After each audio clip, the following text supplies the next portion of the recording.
Assalamualaikum warahmatullahi taala wabarakatuh. Tuan-tuan dan puan-puan yang saya hormati sekalian, saya Masa Bayu.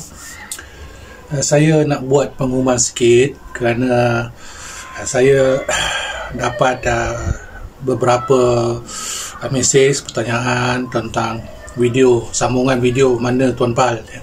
Jadi saya nak beritahu, saya sekarang ni sedang menulis buku dan juga ada beberapa tugasan yang sangat penting untuk saya siapkan. Jadi saya minta maaf buat masa ni saya tangguh sekejap, tak lama dah, sekejap saja untuk hasilkan sambungan video yang bertajuk tanda kedatangan Imam Mahdi. Itu tajuk yang kedua berkaitan dengan adab. InsyaAllah saya akan siapkanlah selepas saya selesaikan tugasan saya ni. Jadi sabar ya tuan-tuan, minta maaf. Saya kena buatlah video ni nak beritahu, nanti ramai lagi yang tunggu-tunggu apa jadi dengan Tuan Pal ni setelah tak selesai lagi video yang lain. Jadi saya nak beritahu, itulah perkara yang pertama. Perkara yang kedua, saya nak beritahu saya sedang menyiapkan buku yang terbaru saya yang bertajuk Merungkai Sains Islam. Buku ini adalah buku yang saya tulis sebagai satu jawapan kepada persoalan dunia ilmu, khususnya dalam dunia ilmuwan Islam, sains Islam itu apa.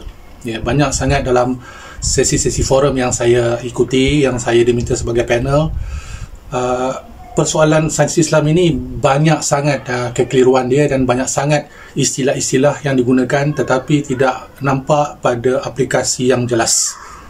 Jadi saya sebagai salah seorang yang terlibat di dalam meneliti faktor sains di dalam keilmuan Islam, maka saya mengambil satu inisiatif untuk saya menjelaskan daripada sudut apa yang saya faham. Dalam buku ni akan ada perbandingan-perbandingan dan juga kupasan-kupasan ilmiah, tidak terlalu teknikal, tidak terlalu ilmiah, tetapi boleh diguna pakai dalam perbentangan ilmiah dan juga boleh dibacalah oleh orang-orang awam, tak terlalu berat. Jadi buku ini juga akan menjawab banyak persoalan-persoalan tentang apakah itu sains Islam. Jadi tuan-tuan dan puan-puan yang berminat, yang nak tahu apa itu sains Islam, apakah sebenarnya sains Islam dalam keadaan di akhir zaman, manalah tahu dari segi pembacaan buku ni nanti dapat memahami apakah itu sains yang dibawa oleh Imam Mahdi. Jadi saya bercerita tentang Imam Mahdi, jadi saya bercerita tentang sains Islam, maka saya akan hubungkan dengan apa yang saya faham dengan keupayaan dan keilmuan Imam Mahdi dalam penulisan saya yang berkait tentang sains Islam.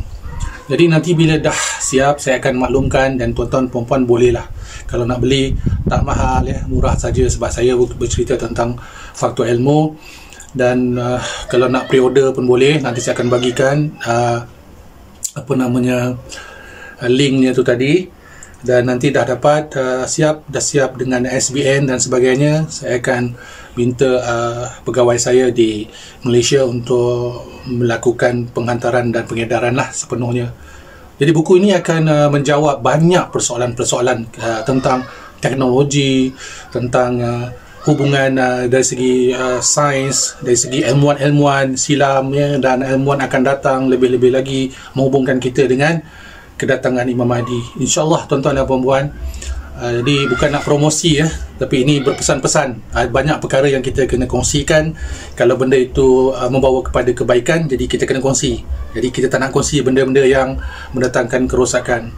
Jadi saya sebenarnya untuk maklumat tuan-tuan dan puan-puan dah menghasilkan banyak buku-buku teknikal, buku-buku sains atas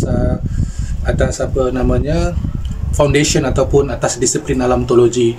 Jadi sebagai pengasas kepada ilmu alam teologi, saya melihat pentingnya untuk mewujudkan satu wadah dari segi aspek kefahaman kita berkaitan tentang sains dan teknologi.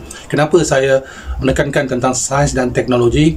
Kerana dunia Islam hari ini kita tidak lagi memiliki aplikasi-aplikasi yang khusus untuk meletakkan kita sebaris, setanding, malah lebih daripada dunia-dunia yang sedang menguasai kepincangan-kepincangan dari segi aspek teknologi. Jadi mudah-mudahan dengan pengasihan buku ini dapatlah tuan-tuan dan puan-puan sama-sama melihat realiti apa yang saya ingin sampaikan. Jadi insyaAllah saya minta maaf sekali lagi kerana atas kelewatan saya membuat video. Jadi ini saya pun ambil kesempatan sekejap, berhenti sekejap menulis kan? Jadi saya ambil ruang ni untuk dapat berhubung dengan tuan-tuan dan puan-puan.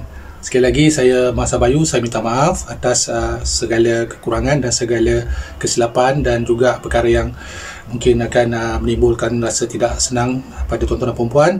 Mohon untuk sama-sama memahami bahawa perjalanan ilmu ni bukan satu perjalanan yang mudah, tetapi tidak boleh kita hentikan.